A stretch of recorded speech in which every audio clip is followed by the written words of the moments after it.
Hello friends, केडो हाल है caiman आज हो, कैसे हैं आप सभी। वेलकम टू आवर चैनल गुरु भंडार। तो लास्ट वीडियो में हमने क्या कवर किया है, हमने एनर्जीज देख ली है। टोटल एनर्जी क्या होती है, पोटेंशियल एनर्जी क्या होती है और काइनेटिक एनर्जी क्या होती है। किस कंडीशन में, SHM की कंडीशन में, that is simple harmonic motion. अगर किसी ने अभी तक वो वीडियोज़ नहीं देखी है तो अभी आप जाके देख सकते हैं। ओके, तो आज हम कंटिन्यू करते हैं स्प्रिंग मास सिस्टम।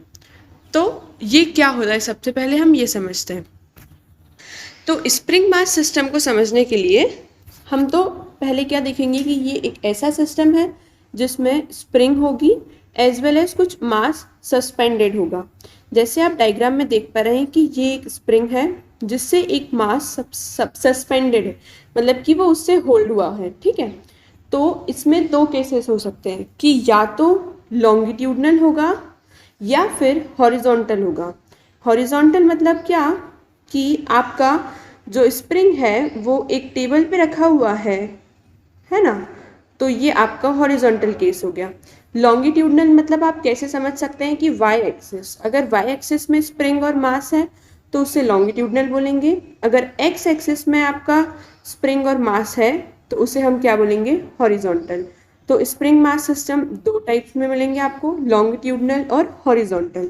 अब हमें पता है कि SHM की कंडीशन के लिए क्या होना चाहिए कि force is directly proportional to minus of x. X यहाँ पर क्या है, डिस्प्लेसमेंट, ये आपको सभी को पता है। और नेगेटिव साइन क्यों आता है ये अब मैं नहीं बताऊंगी, जिसको ये चीज़ जानना है वो पहले वाली वीडियोस जाकर देख सकते हैं। ओके, तो सपोज हमने ये जो बॉक्स है M मास का, इसको पकड़ के खींचा तो ये ऐसे नीचे आ गया जैसे ये वाले डायग्राम में है ना। तो ये इसका ओरिजिनल पॉइंट था और ये इसका नया पॉइंट आ गया, तो इसके बीच में जो डिस्टेंस हुई यही उसका डिस्प्लेसमेंट हुआ। तो इसलिए इसकी SHM की इक्वेशन क्या बन जाएगी, F is equals to minus KX। Okay, तो ये हो गया आपका लॉन्गिट्यूडनल में। इसमें कोई चेंजेस नहीं है लॉन्गिट्यूडनल और हॉरिजॉन्टल में, ये हमें ज़्यादा डिटेल में भी नहीं पढ़ना है। हमें सिर्फ एक चीज़ पढ़ना रहेगी कि जब जो स्प्रिंग रहती है वो अगर सीरीज़ में रही तो उनका इक्विवेलेंट K क्या होगा, अगर पैरेलल में रही तो क्या होगा, अगर n नंबर ऑफ हमने लगा दी स्प्रिंग्स तो उसका रिजल्टेंट क्या होगा। सिर्फ हमें वो चीज़ पढ़ना है, बाकी इस पर ज़्यादा फोकस नहीं करना है। ओके, तो इस पर बस इतना ही है, बाकी हम नेक्स्ट बढ़ते हैं।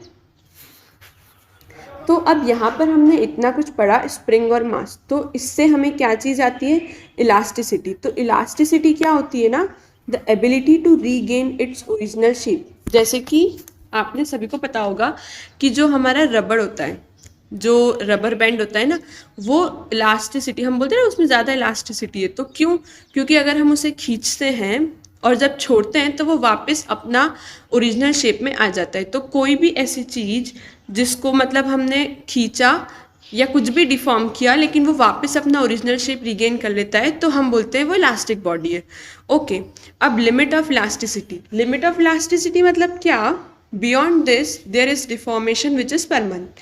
मतलब कि मान लो अगर आपने किसी चीज़ को पकड़ के खींचा और वो अपने ओरिजिनल शेप में नहीं आ पाया, उसमें कुछ एक एक्स्ट्रा चीज़ रह गई, तो उसे हम बोलेंगे कि ये उसकी लिमिट थी।